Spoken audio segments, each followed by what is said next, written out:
Saudara-saudariku yang dikasihi Tuhan, hari ini gereja merayakan satu peristiwa besar di dalam tubuh gereja, yakni kita merayakan dua orang kudus, Santo Petrus dan Paulus.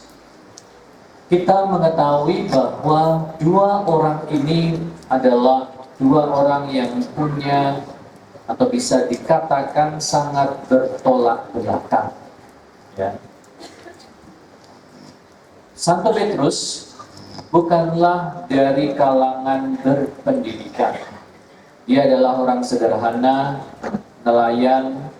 Dia berkutat dengan kehidupan nelayan. Sebaliknya, Santo Paulus adalah pribadi yang sangat berpendidikan. Dia punya tentu saja hak-hak yang juga berbeda dengan Santo Petrus. Dua orang yang memang berbeda ini, tetapi oleh gereja dipandang sebagai sumber kekuatan bagi gereja Katolik. Santo Petrus dengan segala kesederhanaannya, dia sebagai orang yang tidak terlalu berpendidikan tinggi, tetapi dia memiliki kejujuran. Dia punya kepolosan, walaupun mungkin secara intelektual dia tidak terlalu hebat. Dia adalah disebut sebagai batu karang, artinya kokoh, imannya tidak tergoyahkan. Tetapi Bapak Ibu, kita juga tahu dalam pengalaman hidup Santo Petrus, dia juga banyak sekali mengalami jatuh bangun. Perjalanan hidup dan imannya tidak mulus-mulus sekali. Bahkan yang paling terakhir adalah bahwa Santo Petrus pernah menyangkal Yesus.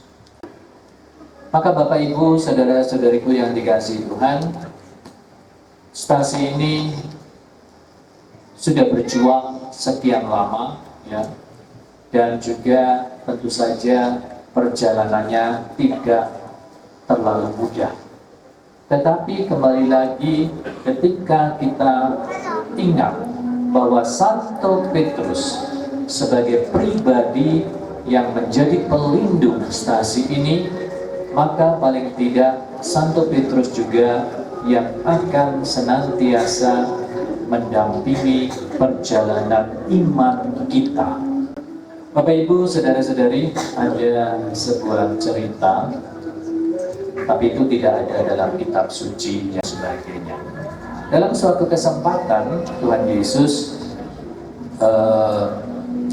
mengajak para murid untuk semuanya naik ke gunung. Ya.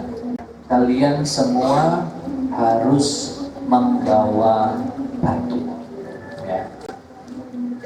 Lalu mereka bertanya, batunya ukurannya apa, Tuhan Yesus, dan sebagainya.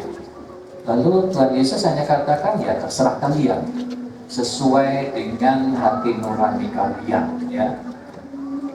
Akhirnya Petrus dengan segala kepolosannya, dia berpikir, kalau saya naik ke atas gunung bawa batu yang besar pasti capek.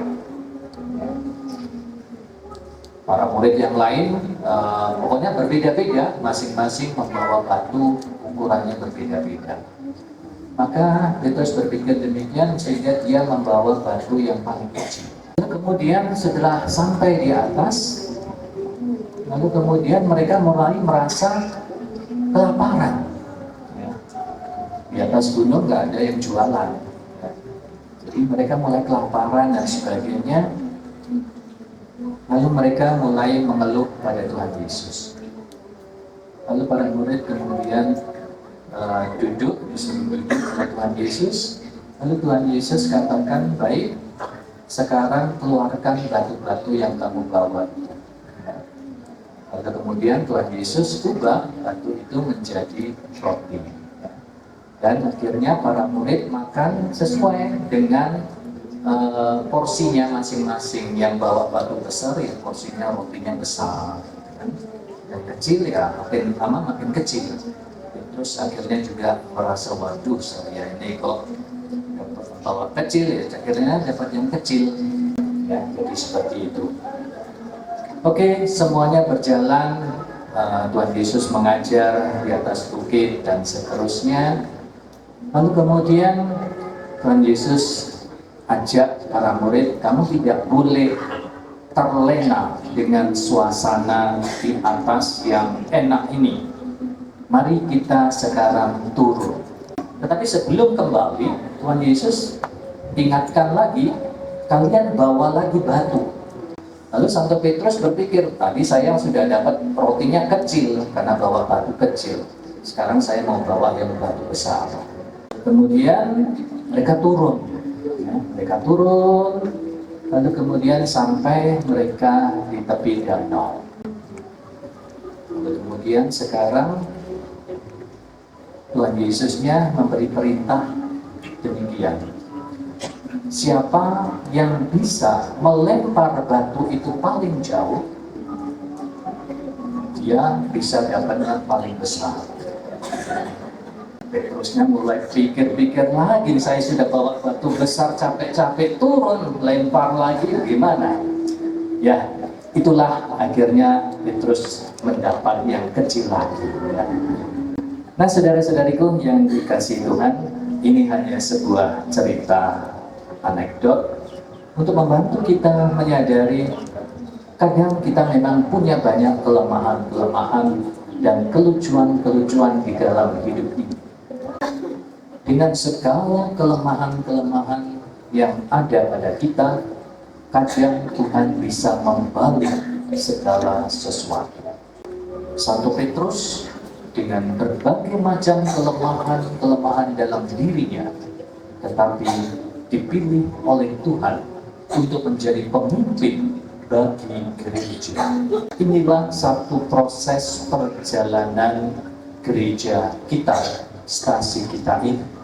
Maka semoga dengan bantuan Tuhan kita tidak kehilangan harapan, kita juga tetap semangat di dalam persatuan dan persaudaraan, baik di dalam komunitas kita maupun juga dengan sesama kita di sekitar gereja ini, bahkan juga di sekitar tempat tinggal kita.